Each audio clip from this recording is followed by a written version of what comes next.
गुरुवार का दिन देश के लिए दुर्भाग्य से भरा साबित होता दिखाई दे रहा है। 24 घंटों के अंदर देश में 4 हादसे हुए हैं। ताजी दुर्घटना महाराष्ट्र के नासिक जिले के साटनपुर इलाके में हुई, जहां एक फैक्ट्री में आग लग गई। इससे पहले दिन में आंध्र प्रदेश के विशाखापट्टनम, छत्तीसगढ़ के रायगढ़ और तमिलनाडु के नेवली में हादसे हुए हैं। नासिक में इस फैक्ट्री में लगी आग इतनी भयानक है कि इसे बुझाने के लिए फायर ब्रिगेड की 10 गाड़ियां मौके पर पहुंची हैं। फिलहाल राहत और बचाव कार्य जारी है। इस घटना में जान और माल का कितना नुकसान हुआ, इसकी कोई जानकारी अभी उपलब्ध नहीं है। हादसों की शुरुआत विशाखापट्टनम गैस लीक से हुई। गुरुवार तड़के आंध्र प्रदेश के विशाखापट्टनम के पास एक केमिकल फैक्ट्री में गैस रिसाव होने के बाद वहां 11 लोगों की मौत हो गई और करीब 1000 लोग गंभीर रूप से बीमार हो गए। इसके बाद छत्तीसगढ़ के रायगढ़ में एक पेपर मिल में गैस लीक के चलते मजदूरों के बीमार होने के बाद उन्हें अस्पताल में भर्ती कराया गया। इनमें 3 की हालत गंभीर बनी हुई है। फिर खबर आई कि तमिलनाडु के नेवली में बॉयलर फटने से 7 लोग घायल हो गए। राज्य के कुड्डालोर जिले में नेवली लिग्नाइट कॉरपोरेशन लिमिटेड के प्लांट में यह हादसा हुआ। हादसे के बाद प्लांट से धुएं का बादल देखा गया। घटना के फौरन बाद एनएलसी इंडिया लिमिटेड की राहत और बचाव कार्य मुहैया कराने वाली टीमें पहुंच गई हैं और हालत को काबू करने की कोशिश की जा रही है।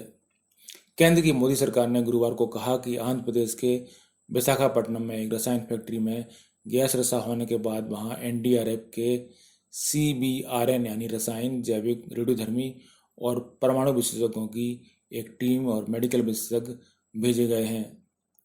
गैस रिसाव की इस घटना में 11 लोगों की मौत हो गई है, जबकि 1000 से अधिक लोग प्रभावित हैं। विशाखापट्टनम में हुई इस घटना के बाद पता चला है कि जिस कंटेनर में स्टायरिन को स्टोर किया जाता था वह पुराना हो चुका था और उसका रखरखाव भी ठीक ढंग से नहीं किया गया था। सही समय पर मरम्मत न होने की वजह से 3 टन स्टायरिन लीक हो गई और लोग इसका शिकार बन गए। इस बात की जानकारी सीएससी यानी centre for science and environment ने दी। सीएससी ने यह भी कहा कि स्टायरिन को सही तापमान में संरक्षित नहीं किया गया था, जिसकी वजह से दिक्कत हुई। इस घटना में कंपनी की लापरवाही सामने आई है। साथ ही कंपनी के खिलाफ केस भी दर्ज कर लिया गया है।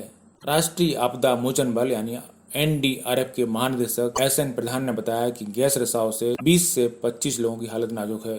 फैक्ट्री के आसपास के इलाकों में रह रहे करीब 1000 लोग गैस रिसाव से प्रभावित हुए हैं।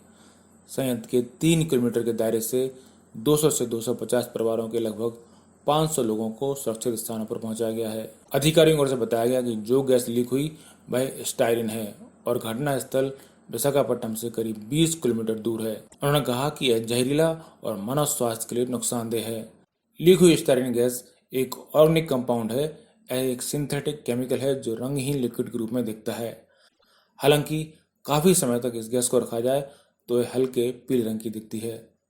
स्टायरिन बहुत ही ज्वलनशील होती है और जब यह जलती है तो बहुत ही जहरीली गैस रिलीज करती है। स्टायरिन की चपेट में आने से सेंट्रल नर्वस सिस्टम बुरी तरह खराब हो सकता है, सुनने की क्षमता भी खत्म हो सकती है और दिमागी संतुलन खत्म हो सकता है। बाहरी वातावरण में आने के बाद स्टायरिन ऑक्सीजन के साथ आसानी से मिक्स हो जाती है। नतीजतन हवा में कार्बन मोनोऑक्साइड की मात्रा बढ़ने लगती है। इसके संपर्क में आने के बाद लोगों के फेफड़ों पर बुरा असर पड़ता है और वे घुटन महसूस करने लगते हैं। यह गैस बाद में दिमाग और रीढ़ की हड्डी पर भी असर डालती है। इस वजह से गैस के संपर्क में आने वाले स्थानीय लोग सड़कों पर इधर उधर घस खाकर गिर पड़े और इस कांड ने लोगों को 1984 के भोपाल गैस कांड की याद दिला दी। ब्यूरो रिपोर्ट, पत्रिका टीवी।